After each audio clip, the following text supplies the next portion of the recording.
Muy buenos días mis estimados alumnos de la institución educativa Lobacheski. ¿Cómo se encuentran chicos? Continuamos desarrollando nuestras clases a distancia. Bueno mis queridos alumnos, nuevamente eh, nos reencontramos chicos. Ya falta solamente 2 semanas para concluir las clases. Así de rápido chicos, y tienen que prepararse para la universidad, mis queridos alumnos. Recuerden que lo más probable es que en abril sean los exámenes de admisión. Ya chicos, así que tienen que prepararse, estudiar a conciencia. ¿Por qué? Recuerden que para la universidad ya no estás en colegio, que profesor, por favor, déjenme un trabajo para recuperar ese curso, no di ese examen y bla. No, ya no hay eso chicos. Ahora tienen que estudiar para la vida chicos. Ustedes, yo sé que pueden. Muchos de ustedes, eh, la gran mayoría de chicos son buenos alumnos y sé que lo van a lograr. Bueno, mis queridos alumnos, el día de hoy continuamos desarrollando el curso de Historia del Perú. Bueno chicos, soy el profesor Johnny Kayawa Pacotap. Entonces, iniciemos con la clase del día correspondiente al día de hoy. A ver chicos, recuerden que la clase pasada hemos desarrollado inicio del virreinato del Perú. Recuerden que estamos ya ahora en el periodo colonial. Vamos a tratar de avanzar lo más que podamos hasta concluir las clases, ya chicos. Ahora, instituciones políticas. ¿Qué instituciones políticas han existido en el periodo colonial? A ver chicos, observen esta imagen. Este sería el cuadro en sí de todas las instituciones. ¿Cuál era la estructura política, el mando político en el periodo colonial? Miren, las instituciones políticas que existieron fueron los siguientes. Las instituciones metropolitanas, o también conocido como peninsulares, y las instituciones locales. Entonces existieron dos instituciones. Las instituciones metropolitanas, chicos, estaba conformado por el rey y el Real Consejo de las Indias. Estas dos instituciones, el rey y el Real Consejo de las Indias, estaban en la misma península, en España mismo, ya chicos, no se encontraba en la colonia americana. Mientras las instituciones locales sí se encontraban en las colonias americanas. Por ejemplo, dentro de las instituciones locales teníamos al virrey, a la Real Audiencia, corregimiento, intendencia, audiencia y cabildo, ya chicos. Entonces, de todo ello vamos a empezar chicos con las instituciones metropolitanas. Instituciones metropolitanas. Entonces, empecemos con el rey, chicos. ¿Quién era el rey? A ver, mis queridos alumnos, el rey era la máxima autoridad del Imperio Español. Gobierna la colonia con las reales cédulas. ¿Ya chicos? El Imperio Español estuvo gobernado por dos dinastías de reyes. En su primera etapa, donde España estaba en su máximo apogeo, fue gobernado por la dinastía o por la casa de Austria llamado los Augsburgo. Mientras en su periodo de decadencia estuvo gobernado por la casa de Francia, es decir, por los Borbón. Ya chicos, ¿qué más tenemos que saber sobre los reyes? A ver, empecemos con las dinastías.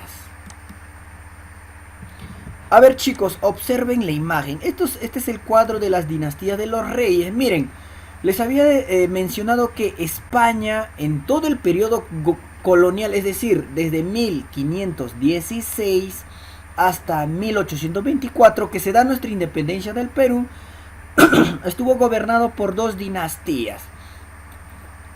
La primera por la casa de Austria, que era la dinastía de los Augsburgo, y la segunda fue por la casa de los Borbones, Francia. Ya chicos, a ver,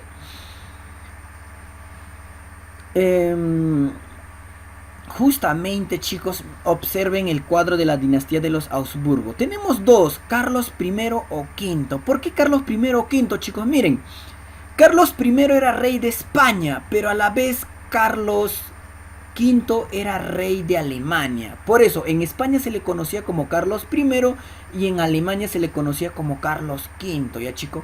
Carlos V y Felipe II llevan a España su máximo esplendor. Se les conoce como Austrias Mayores.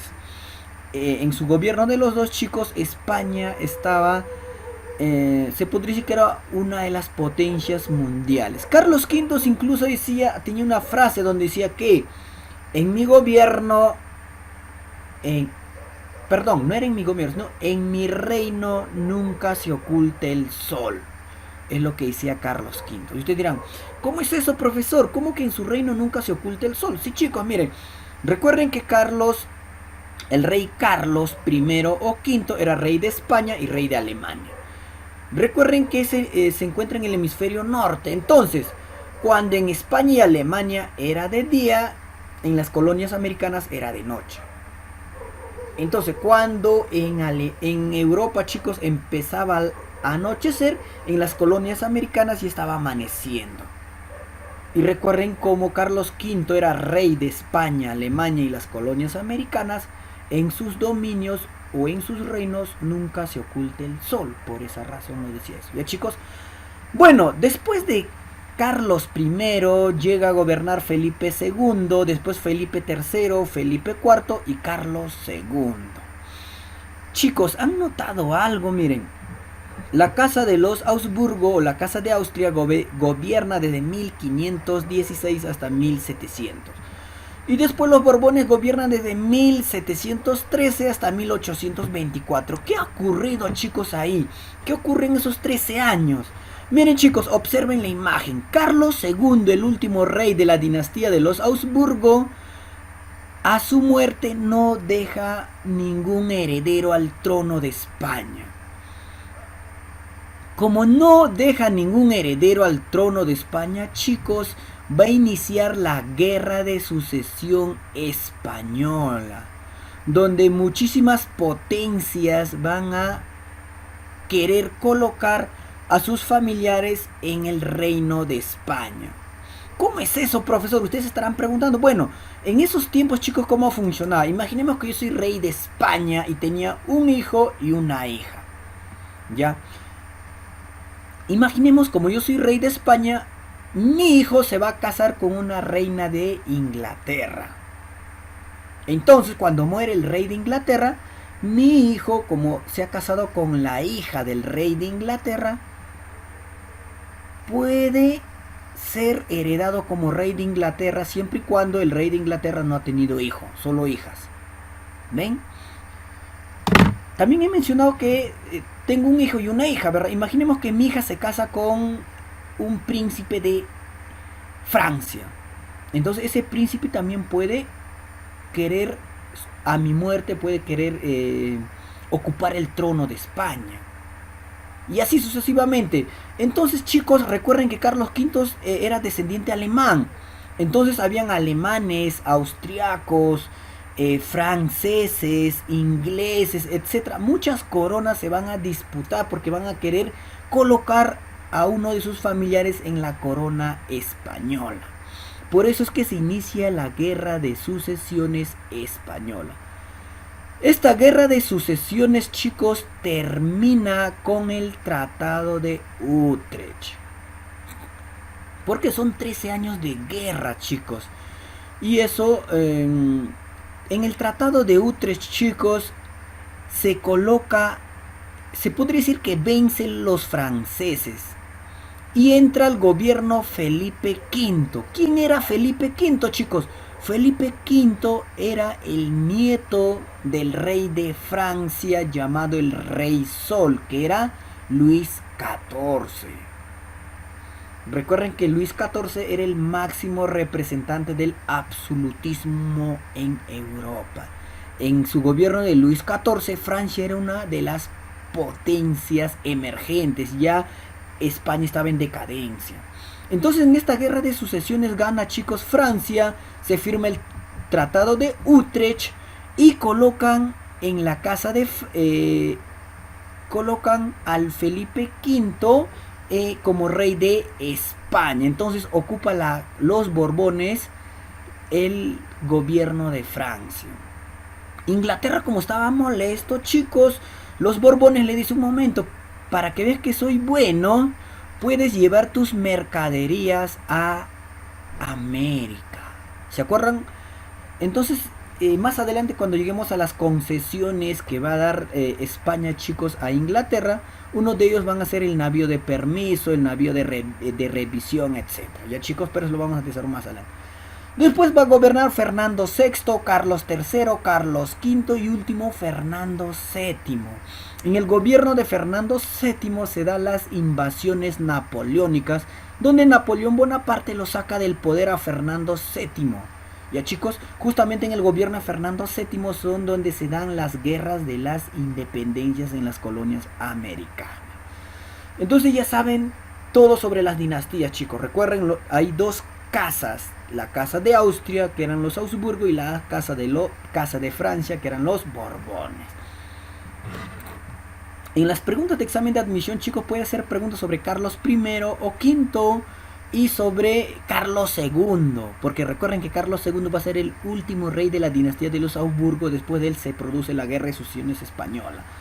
Mientras de los Borbones, preguntas de examen de admisión puede que sea Felipe V y de Fernando VII. Recuerden que en el gobierno de Fernando VII se dan las invasiones napoleónicas, España estaba en una crisis y se dan las guerras de las independencias. Ya, chicos, no se olviden.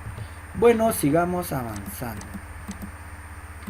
Después tenemos el Real Consejo de las Indias, chicos. ¿Qué era el Real Consejo de las Indias? A ver, observen en la imagen. Una de las principales funciones del Real Consejo de las Indias era aconsejar y asesorar al rey de España en el gobierno de las Indias, es decir, de las colonias americanas. El Real Consejo de las Indias, chicos, estaba ubicado en España mismo. Entonces, miren, recuerden, el rey de España está gobernando su país, está viendo otros temas. A veces no le alcanza tiempo para ver temas de la colonia. Es por eso que va a crear el Real Consejo de las Indias. El Real Consejo de las Indias se va a encargar todo lo concerniente con las Indias, es decir, con las colonias americanas. Pero eso no quiere decir que no va a informar nada al rey.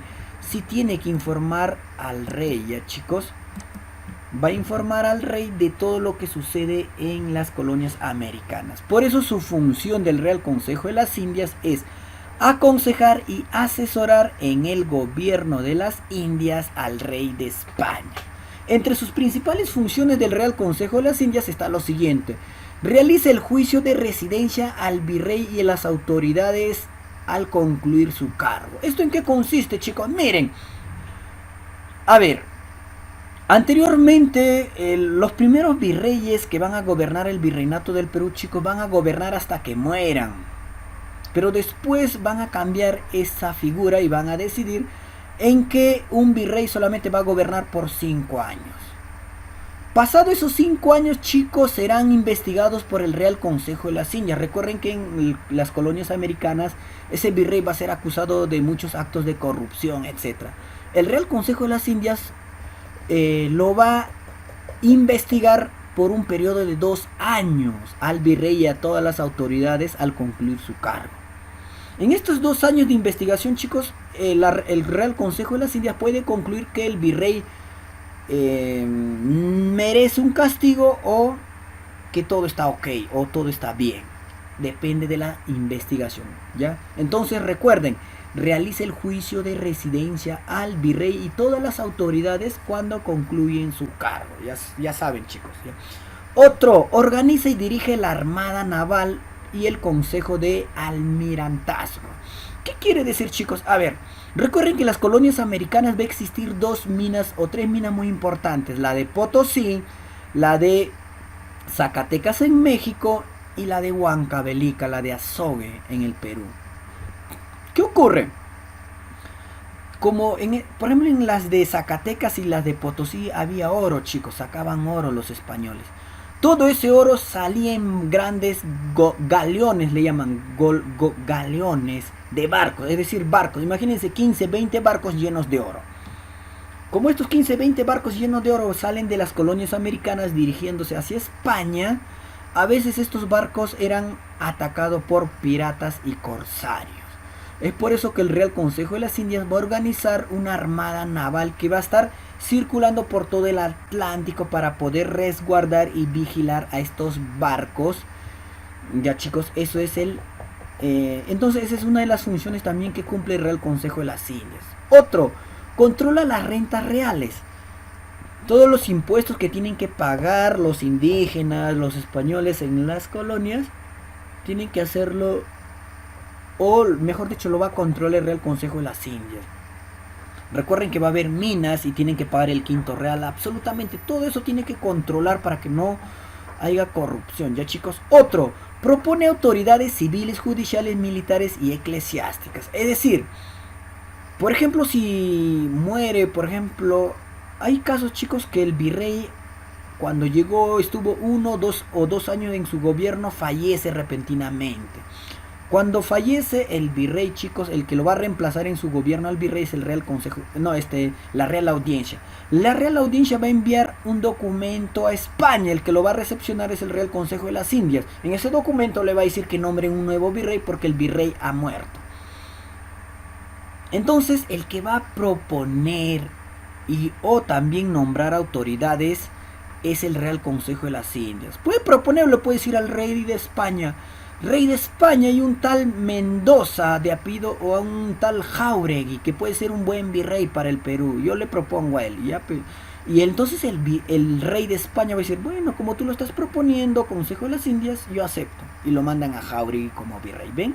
Entonces propone, no solo va a proponer autoridades civiles, etcétera, sino también judiciales, es decir, los que van a ser miembros de la Real Audiencia, o militares, generales, o también los cargos eclesiásticos. Ya chicos, el Real Consejo de las Indias tiene esa función. Bueno, ahora pasemos a las instituciones locales. Esas dos instituciones, rey y el Real Consejo de las Indias, chicos, quedan en España mismo.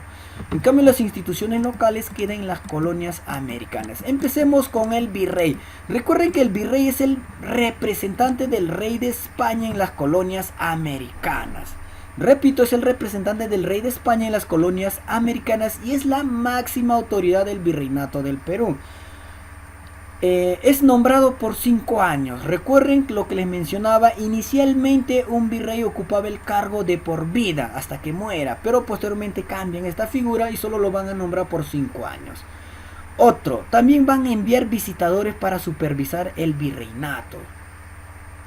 Van a enviar visitadores para poder observar.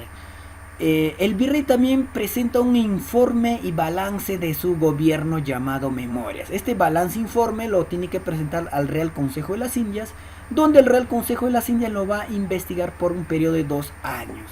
Supervisa la Real Audiencia y preside la Real Hacienda y preside la Real Audiencia. La Real Audiencia, chicos, es el máximo tribunal de justicia, que va a estar compuesto por muchas personas, y de esas personas el presidente, el que preside la Real Audiencia, va a ser el virrey. Otro, interviene en el nombramiento militar y religioso. Es decir, chicos, recuerden que el Real Consejo de las Indias puede proponer, puede nombrar militares y también cargos religiosos. El virrey también puede intervenir. Por ejemplo, el virrey puede enviar una carta al Real Consejo de las Indias diciendo que tal cura podría ser un arzobispo o un cardenal que tiene las buenas condiciones, o sea, puede intervenir. O el Real Consejo de las Indias nombra a alguien y el virrey puede decir, no lo quiero a él porque es muy corrupto y bla bla bla. Entonces también puede intervenir, ya chicos. Entonces tenemos al virrey. Después tenemos a la Real Audiencia. Recuerden que la Real Audiencia era el máximo tribunal de justicia. Es una especie de poder judicial, pero en tiempo de la colonia. Entre sus principales funciones de la Real Audiencia, chicos, era asesorar al virrey en funciones administrativas y en el gobierno. Recuerden, imaginemos que yo soy el virrey y la Real Audiencia me va a aconsejar y asesorar para no meter la pata. Ya chicos, otro, reemplaza al virrey en caso de ausencia o vacancia. Les he dicho, puede fallecer un virrey o puede viajar hacia otro virreinato por algunos motivos, y el que lo reemplaza justamente cuando fallece o no se encuentra el virrey es la Real Audiencia. Ya chicos, A ver, recuerden que es un órgano de justicia.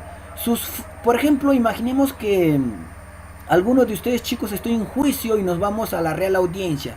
Imaginemos que el fallo de la Real Audiencia no me favoreció, no estoy conforme con el resultado del fallo, entonces puedo apelar al Consejo de las Indias. El Consejo de las Indias ya es la máxima instancia. Si el Consejo de las Indias ratifica lo que salió algo negativo para mí, ya no puedes ir más allá. Es el órgano máximo, el Consejo de las Indias, ¿ya, chicos? A ver, la Real Audiencia está conformado por el presidente, que es el virrey, 8 oidores, que son jueces, 2 fiscales, uno civil y otro penal. Ya, chicos, es eso. De ahí pasamos a los corregimientos. Corregimiento, miren, era una división territorial de las audiencias. Los corregimientos eran divisiones territoriales de las audiencias. Era una especie de provincias, chicos, ya los corregimientos. A ver, ¿qué quiere decir? El virreinato es todo.